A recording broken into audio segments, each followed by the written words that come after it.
Aviator. Rusha ndege, ushinde. Wapi utatua? Uamuzi ni wako. Aviator inapatikana kupitia pmbet.co.tz. Interview na moja ya wasanii wazuri sana muziki kutokea hapa nyumbani Tanzania ni King wa R&B, ni my big brother Ben Paul. My brother, mambo poa sana brother. Shwari kabisa. Poa kabisa. By the way, umependeza sana. Asante sana bro. Muonekano ni kitu ambacho unakizingatia sana kabla ya kutoka nyumbani? Muhimu sana bro, lazima nizingatie kwa sababu kwanza inakupa confidence. Ukivaa vizuri unasikia wewe mwenyewe unakuwa confident zaidi. Lakini pia vile vile kama msanii utapigwa picha au utataka watu watakuomba picha na nini, pia ni vizuri usiwaharibie picha zao. Okay. Yeah. Kuna namna unachukua muda mrefu labda kwenye kujiandaa? Hapana, sichukui muda mrefu sana kwa sababu vitu vingi viko pale unaangalia tu leo nitoke hivi, alafu options ni nyingi sana. Kwa hiyo haisumbui. Okay. Sasa mimi nikupe hongera kwenye show yako ambayo ulifanya Zanzibar. Ilikuwa ni bonge moja la performance. Niliona pia comment za watu zilikuwa nyingi positive. Ben Paul ameona vitu kama hivyo though. Kuna wengine walikuwa na judge lile vazi lako, kana nauliza ile ni dera ni nini? Ile vazi tulibuni, tuliamua kuja na kitu ambacho hakipo popote. Kwa hiyo shout out to Asili Bainali Yaka, ndo alitengeneza ile outfit. Anaitwa Asili na tuliwaza tulisema tutengeneze kitu gani ambacho ambacho hata ukipita popote mtu atasema huyu nani anaenda kuimba, anaenda kufanya. Mtu kwa lazima ugeuze shingo. So hiyo ndio ilikuwa idea kwamba lazima tutengeneze kitu ambacho sio cha kawaida. Okay. Ndio tukakama up na ile wazo la kufanya hiyo. Okay. Kutrendi kwa vazi lako nadhani umewini kwa 100%, right? Kwa sababu lengo ilikuwa ni kujiexpress. Mawazo yamekuja tufanye kitu fulani ambacho kitakuwa crazy. Tumefanya. Kwa hiyo kwenda viral au kutrend ni matokeo.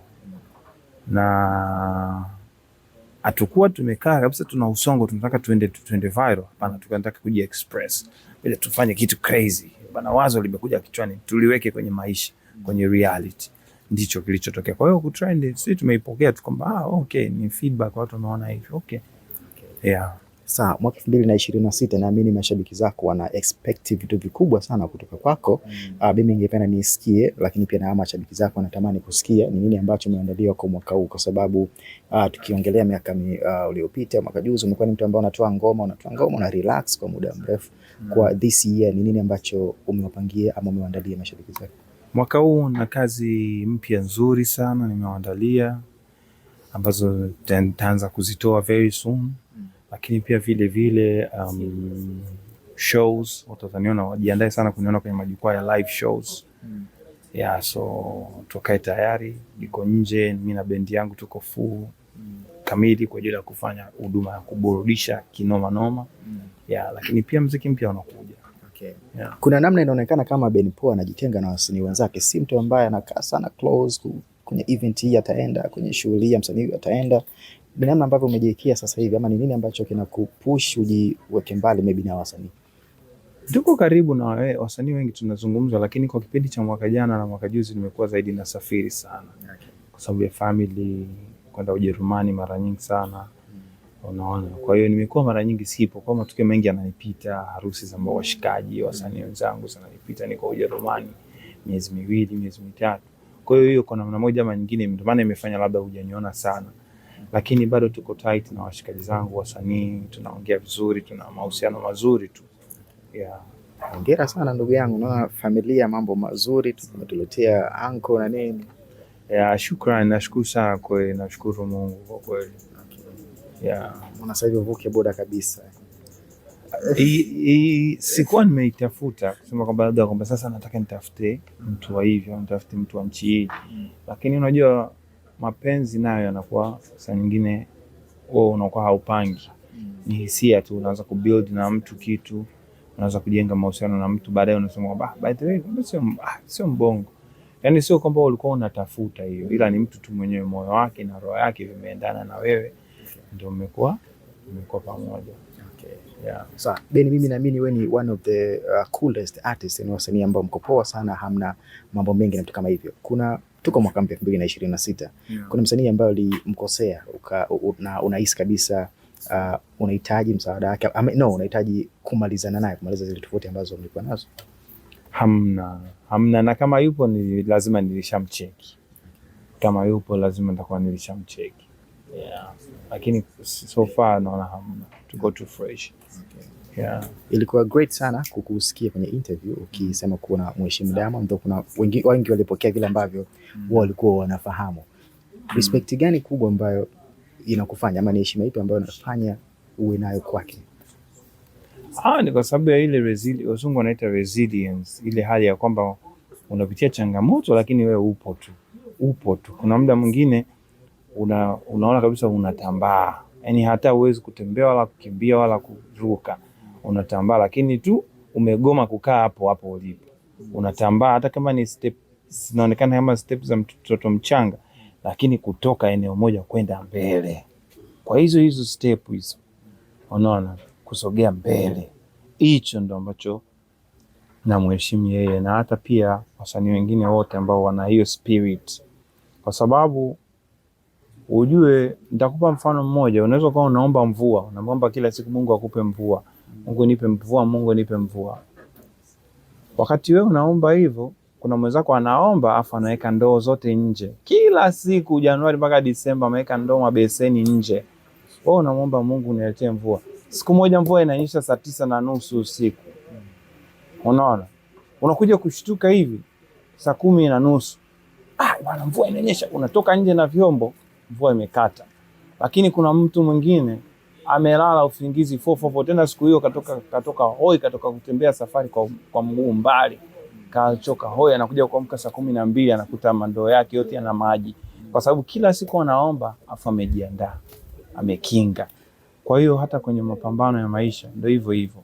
Watu wanapitia changamoto lakini they don't stop. Wanaendelea kusonga tu. Kwa hiyo vitu vikianza kufunguka, anakuwa wa kwanza kupata. It's the same thing hata kwenye tasnia yetu kama wanavyosema. Unaona recognition nyingi, uwakilishi mwingi sana tunapata, unaona. Kwa sababu watu waligoma kustop. Watu waligoma kukata tamaa. Yeah. Okay. Kwa maana hii Benny ana respect kwa sababu ya ile consistency ambayo Mwamba anayo. Yes, ana consistency. Yani wanasema tutoe credit pale ambapo inahitajika. Ana consistency, anafanya kazi brother. Maana he's working, anafanya kazi. Wote tunafanya kazi. Kuna baraka za Mungu pia. Lakini kazi inafanyika brother. Anafanya kazi. Yeah. Sawa, nimalizie na hili hapa na madam anakusubiri hapo. Nimeona jana comment ya King Kendo ambaye ni digital wa Wasafi pale, alikizungumzia kuhusiana na show ya Davido. Show ya Davido nadhani ulitazama, viingilio vilikuwa vikubwa sana, milioni 5, kiingilio cha chini kwa ni 35. Yeye akaja akasema kwa kile ambacho kimetokea pale, basi mashabiki pamoja na media hawathamini muziki wetu. Kila mtu alipokea kwa tofauti, na wengine wakasema hawathamini kivipi, mashabiki hatuthamini kivipi, ni kwamba hatuji kwenye show zenu ama nyie ndio mtuthamini sisi mashabiki. Kuhusiana na ile show ya Davido, kuna na vingine ambavyo vilikuwa pale, kuna namna nyie wasanii mnaona kweli wasanii wa Tanzania ama media hazithamini mchango wenu?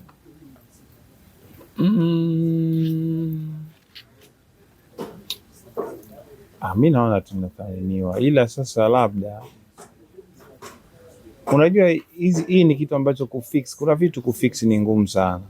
Yani kuna baadhi ya vitu kuvifix, kusema kwamba tulimaliza hili tatizo ni ngumu sana, kwa sababu nitakupa mfano. Sisi tukienda Kenya hivyo, wasanii wa Kenya wanalalamika hivyo.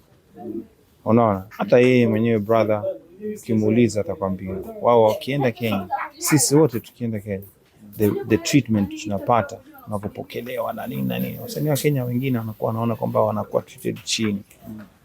Iko hivyo, yani ni dunia nzima. Akija msanii wa Marekani same thing.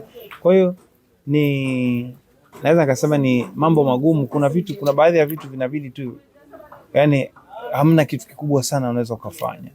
Ni mambo yani sijajua ni nini, lakini ni issue ambayo yani ukisema upambane nayo kufix ya uweze, unless wewe mwenyewe sasa ukienda sehemu ambako unakuwa treated kama mfalme, useme hapana, naomba yule pale msanii wa hapa aje hapa. Ushanielewa? Kwa hiyo kama una shida sana na treatment ile ya hadhi ambayo anapewa mtu mwingine, Na wewe ukienda sehemu ukiwa treated juu, waambie wale jamaa, guys, naomba huyu jamaa afunge show, sio mimi. Au jamani, naomba hii attention, mpeni yule pale kijana wenu pia naye apate nguvu. Ushanielewa? Msiweki yote kwangu mimi. Let's build pia vya kwetu vya nyumbani. Ikienda hivyo itakuwa nzuri zaidi.